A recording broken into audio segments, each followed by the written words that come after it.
Hey y'all, welcome back to the channel. So the Pixel 10 Pro XL just landed and we're unboxing it right now.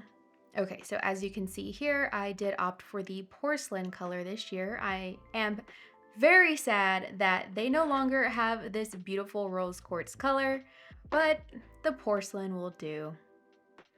All right, so the box is very minimal, and honestly, I don't like this box. This is what they had last year, so let's open it.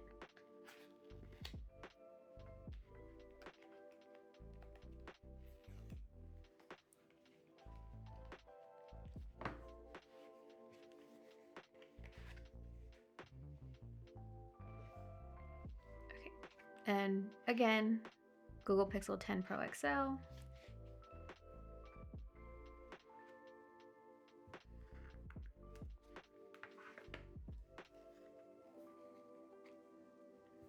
And okay, first thing, so you no longer need a physical SIM card. Activate your eSIM during phone setup. So it's true, at least in the US, Google is following Apple and no longer has a physical SIM. I already have an iPhone 16 Pro Max, so I'm living that eSIM life. But for those of you who have not been over to eSIM, it's a little disappointing, especially if for creators who want to switch phones every so often, it just makes it that much harder. That did not come off cleanly.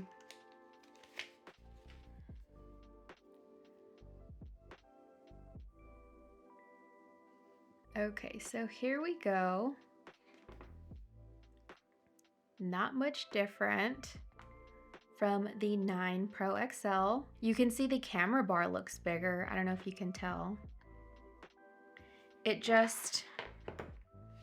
looks wider.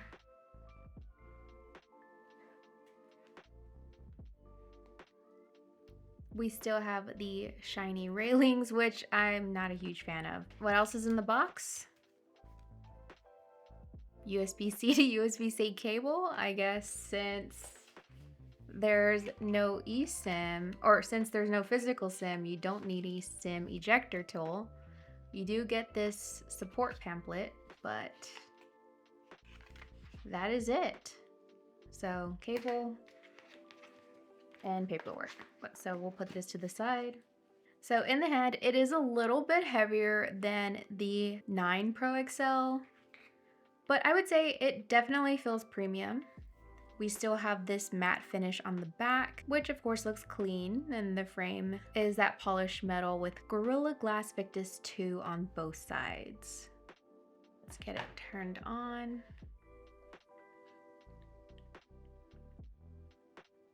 Okay, and we already have those subtle pixel haptics. When this animation bumps up and down, you can kind of feel the haptic. So if you've ever turned on a Pixel, you already know what I'm talking about.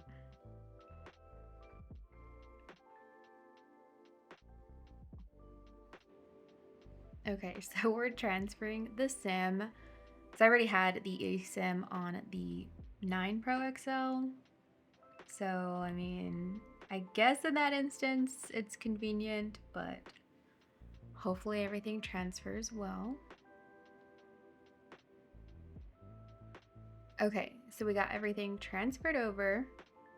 All my apps are still downloading. But with the Pixel 10 Pro XL, you are getting a 6.8-inch Super Actual OLED.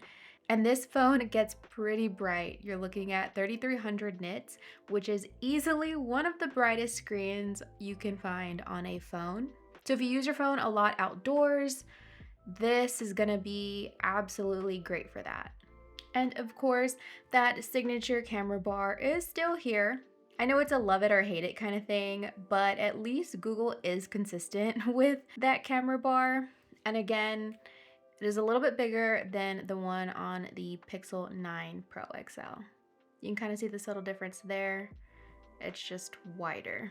So basically what that means is if you are upgrading from the Pixel 9 Pro XL to the 10 Pro XL, which I really don't think you should, but of course it's your money, you can do what you want. So if you are, Any cases you have for the Pixel 9 Pro XL are not gonna fit on the 10 Pro XL. So just like every other manufacturer, whether it's Apple, Google, or Samsung, each year, even though there's very little change to the design itself, you're still gonna have to buy a new case. Speaking of case, let's go ahead and just open the one that I got from Google. It's just your basic silicone case. I got it in the porcelain color to go ahead and match the phone.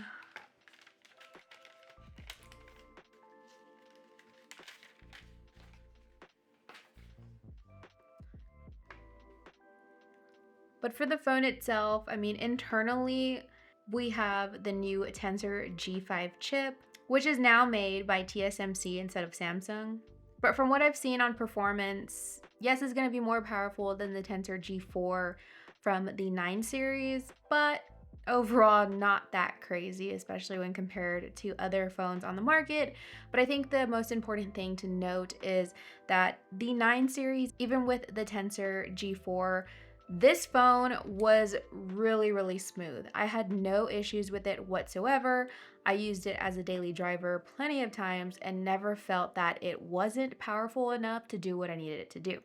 So with that being said, I feel like there shouldn't be any issues with this phone. I mean, if anything does come up, I will let y'all know in like a long-term review, but as long as it does what you need it to do, then everything should be fine. So I have no concerns with the chip whatsoever. But again, I'll update y'all if things do change from testing the phone. We also get 16 gigs of RAM and a slightly larger 5200 milliamp hour battery with 45-watt wired charging and Qi 2 wireless charging with magnets.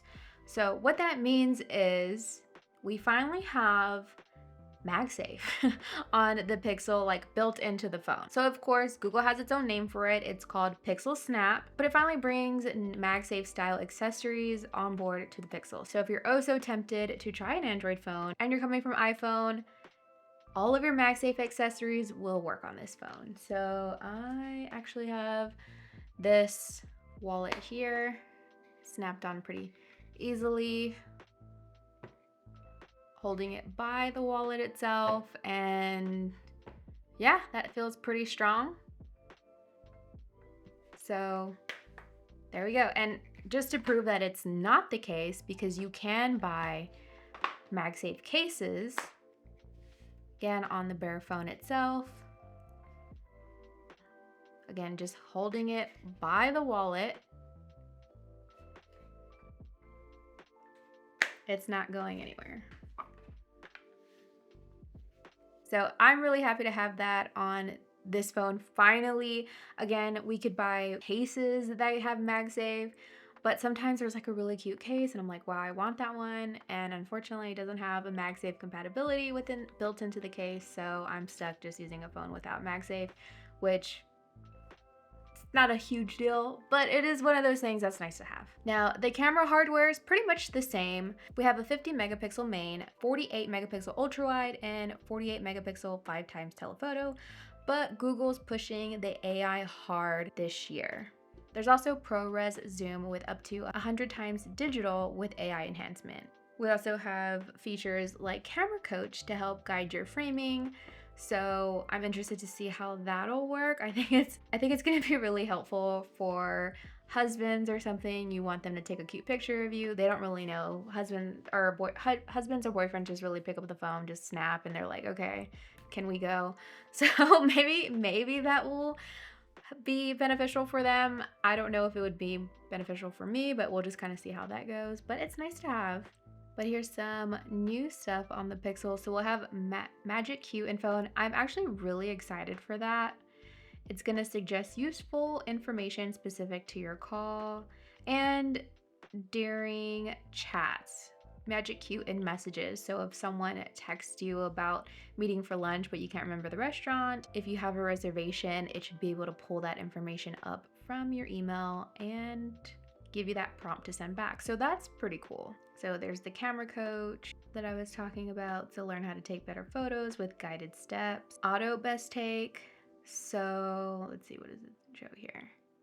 So we've had best take for a while, but I guess now it's just going to be automatically pick the best take and do it without being prompted. So I guess that's cool. So we now have Pixel Journal. So similar to the iPhone, they have their own journaling app. And now Pixel is going to have their own. It gives Pixel's users an option to have that built in, just like iPhone. And if you're moving from the iPhone to Android and that's something you really love, then hey, you have it on this one too. And the Pixel 10 series runs Android 16 with Material 3 Expressive. So it's supposed to not just be only a visual glow up, but the animations are supposed to be livelier with haptics that feel more responsive, and things like the volume sliders or notifications should have some physicality to them. Out of the box, I don't really notice anything too different. There's a little bit more coloration, and it's probably due to like the theme and the background that I have, but it's a little bit more colorful on the 10 Pro. And if you look at the top, like the icons for the battery and Wi-Fi, those look different. So it is going to be subtle changes so far. I don't really know too much of the difference, so I'm just gonna have to go through the phone and feel those different changes in my day-to-day.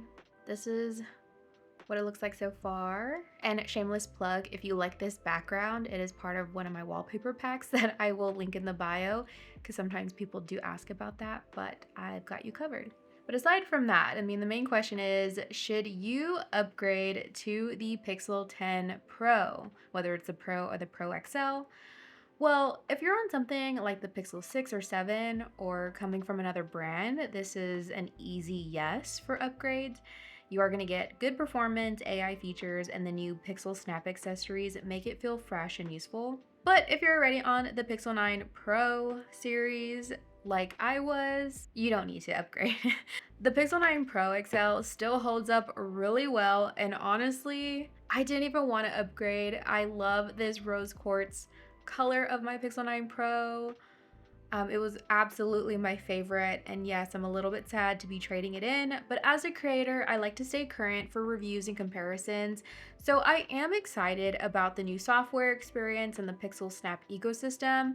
It just fits better into my setup now, with having so many accessories in my arsenal. But let me know in the comments what phone you're currently using, and if you're holding on to your Pixel 9 Pro XL like a badge of honor, I totally get it. But make sure you're subscribed so you don't miss my full review and other tech-related content. But that's going to be it for this unboxing. So thank you so much for watching and subscribing, and I will catch you in the next one. Bye!